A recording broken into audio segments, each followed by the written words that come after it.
मैं डॉक्टर उत्तम जाधव, शिव छत्रपति महाविद्यालय पाचोड़, तालुका पैठण, जिला औरंगाबाद, हिंदी विभाग प्रमुख। मैं आज आपके सामने 14 सितंबर को हिंदी दिन क्यों मनाया जाता है और इसका महत्व क्या है, यह मैं आपके सामने स्पष्ट करना चाहता हूँ। 14 सितंबर 1949 को संविधान सभा ने एक मत से यह निर्णय लिया कि हिंदी ही भारत की राजभाषा होगी। इसी महत्वपूर्ण निर्णय को प्रसारित करने के लिए राष्ट्रभाषा समिति वर्धा के अनुरोध पर सन 1953 से संपूर्ण भारत में 14 सितंबर को प्रतिवर्ष हिंदी दिवस के रूप में मनाया जाता है। हमारा भारत देश एक विशाल देश है। यहाँ अनेक प्रांत हैं और प्रत्येक प्रांत की अपनी विशेष भाषा है। उत्तर और दक्षिण भारत की भाषा में काफ़ी भिन्नता है। हिंदी भाषा देश के अधिकतर भागों में बोली और पढ़ी और लिखी जाती है। लगभग सभी प्रांतों में लोग हिंदी को भली भांति समझते हैं और जानते भी हैं। हिंदी 7 प्रदेशों की मातृभाषा है।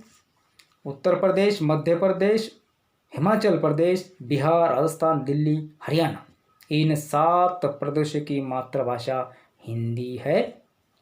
हिंदी में एक कहावत है, 7 कोस पर पानी बदले 8 कोस पर वाणी है।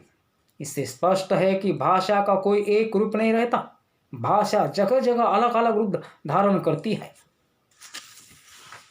मराठी तो केवल महाराष्ट्र प्रदेश की भाषा है, फिर भी जो है इसके कई रूप दृष्टिगोचर हमें मिलते हैं।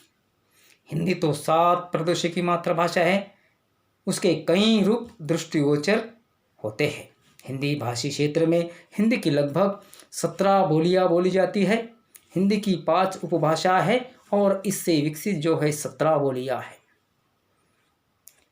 पहली उपभाषा है पश्चिमी हिंदी, इससे जो विकसित बोली है कोरे, बांगरू, ब्रज, बुंदेली, कनौजी। दूसरी उपभाषा है राजस्थानी हिंदी, इससे विकसित जो बोलियां है मारवाड़ी, जयपुरी, मेवाती, मालवी। तीसरी उपभाषा है पूर्वी हिंदी, इससे विकसित जो बोलियां है अवधी, बघेली, छत्तीसगढ़ी। और चौथी जो उपभाषा है बिहारी हिंदी, इससे विकसित जो बोलियां है भोजपुरी, मगही, मैथिली। और 5 नंबर की जो उपभाषा है पहाड़ी हिंदी, इससे जो विकसित बोलियां है पश्चिमी पहाड़ी और मध्यवर्ती पहाड़ी। मध्यवर्ती पहाड़ी के 2 बोलियां है कुमाऊनी और गढ़वाली। इस प्रकार हिंदी की 5 उपभाषा है और उससे विकसित 17 बोलियां है। जब भारत स्वतंत्र हुआ और संविधान में राष्ट्रभाषा की व्यवस्था का प्रश्न निर्माण हुआ और सामने आया, तब किन्हीं विशेष दबाव में से आकर हिंदी को राष्ट्रभाषा नाम न देकर राजभाषा नाम से संबोधित किया गया। हिंदी को राष्ट्रभाषा कहने पर यह आपत्ति उठाई कि भारत की अनेक भाषा की तुलना में उसे अधिक गौरव दिया जा रहा है, अन्य भाषा को हीन समझा जा रहा है। हिंदी राष्ट्रभाषा होने से अन्य भारतीय प्रांतीय भाषा में उपेक्षित हो जाएंगी। इन आपत्तियों से संविधान ने घबराकर निर्माता और संविधान सभा ने हिंदी के लिए राष्ट्रभाषा शब्द का प्रयोग न करके राजभाषा शब्द का प्रयोग किया। महात्मा गांधी जी कहते हैं, राष्ट्रभाषा वही हो सकती है जिसमें अधिक लोग जानते बोलते हो। हिंदी भाषा का निर्माण राष्ट्र के योग्य ही हुआ है। महात्मा गांधी जी ने यह भी कहा था, मेरे लिए हिंदी का प्रश्न स्वराज्य का प्रश्न है। अगर स्वराज्य अंग्रेजी बोलने वाले भारतवासियों का हो तो निस्संदेह अंग्रेजी राष्ट्रभाषा होगी, लेकिन स्वराज्य अगर करोड़ों भूखे मरने वाले दलितों निरक्षरों का हो तो हिंदी ही एकमात्र राष्ट्रभाषा हो सकती है। वही भाषा राष्ट्रभाषा बन सकती है जिसमें सामर्थ्य हो, जो देश के अभिन्न निवासियों के मध्य संपर्क स्थापित कर सके। एक संपर्क भाषा के रूप में वह संपूर्ण भारत में बोली जाती है। जनसंपर्क की भाषा हिंदी ही रही है। हिंदी भाषा राष्ट्र के बहुसंख्य लोगों द्वारा बोली और समझी जाती है। हिंदी भाषा का साहित्य विस्तृत एवं उच्च कोटि का है। उदाहरण कबीर के दोहे, ना कबीर कहते हैं, ना कोई ऊंचा ना कोई नीचा, जाका पिंड ताका सिंचा। कबीरदास कहते हैं इस समाज में कोई ऊंचा नहीं है और कोई नीचा भी नहीं है। उन्होंने कहा हिंदुओं का खून निकालो और मुसलमानों का खून निकालो, दोनों का ही कलर जो है एक ही है लाल। इसलिए इस समाज में जो है कोई नीचा भी नहीं है, कोई ऊंचा भी नहीं है। उसी प्रकार आगे कहते हैं, जाति पाति पूछे न कोई, हरि का भजे सो हरि का होई। कबीरदास जो कहते हैं जाति पाति कबीरदास मानते नहीं, जो भी हरि को भजेगा वो हरि उसे जो है प्राप्त हो जाएंगे।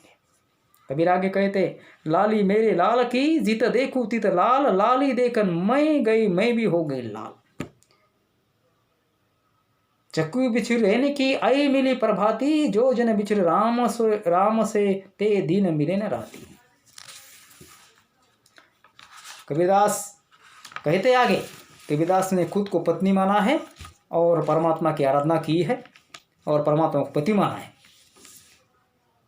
एक विरहने को प्रतीक मानकर मैं यहाँ पर प्रस्तुत करता हूँ। अकड़िया झाई पड़ी पंत निहारी निहारी, जिबड़िया छाला पड़िया राम पुकारी पुकारी। देखिए यहाँ पर मेरे युग में जो है एक विरहनी का यहाँ पर उदाहरण देते हैं। विरहनी उभी पंत श्री पंती बुझे धाई, एक शब्द कहीं पीऊ का कब मिलेंगे। एक विरहनी जो है यानी अपने पति का इंतजार कर रही, यानी अपने प्रियतम का इंतजार कर रही है। उसी प्रकार जो है मैं भी जो है परमात्मा का इंतजार कर रहा हूँ, मुझे कब मिलेंगे, मैं बहुत ही व्याकुल हूँ। आगे उन्होंने यहाँ पर दिनकर जी कहते हैं अपने परिचय इस कविता में उन्होंने कहा है, युवक को उन्होंने सचेत किया है। यह कविता उस समय की है, 1942 की कविता है, जब भारत छोड़ो आंदोलन हो रहे थे, उस समय की यह कविता है। सलील कण हूँ कि पारा हूँ मैं, सलील कण हूँ कि पारा हूँ मैं, स्वयं छाया स्वयं आधार हूँ मैं, बंधा हूँ स्वप्न हूँ छोटा बना हूँ, नहीं तो योग का विस्तार हूँ। यानी वह योग को सचेत कर रहे, जागरूक कर रहे हैं। उसी प्रकार महादेवी जी कहती है, स्वाधीनता के प्रति युवकों को सचेत करती है और कहती है, पूछो नो अपराध की बात आंधी की राह चलो, पूछो नो अपराध की बात आंधी की राह चलो, जाते रवि ने फिर देखा क्या भर चितवन में। देखिए इस तरह की कविता में राष्ट्रीय संस्कृति की आत्मा मुखरित होती है। इस प्रकार जो है हिंदी भाषा का महत्व बहुत रहा है। यहाँ पर मैं रुकता हूँ। धन्यवाद।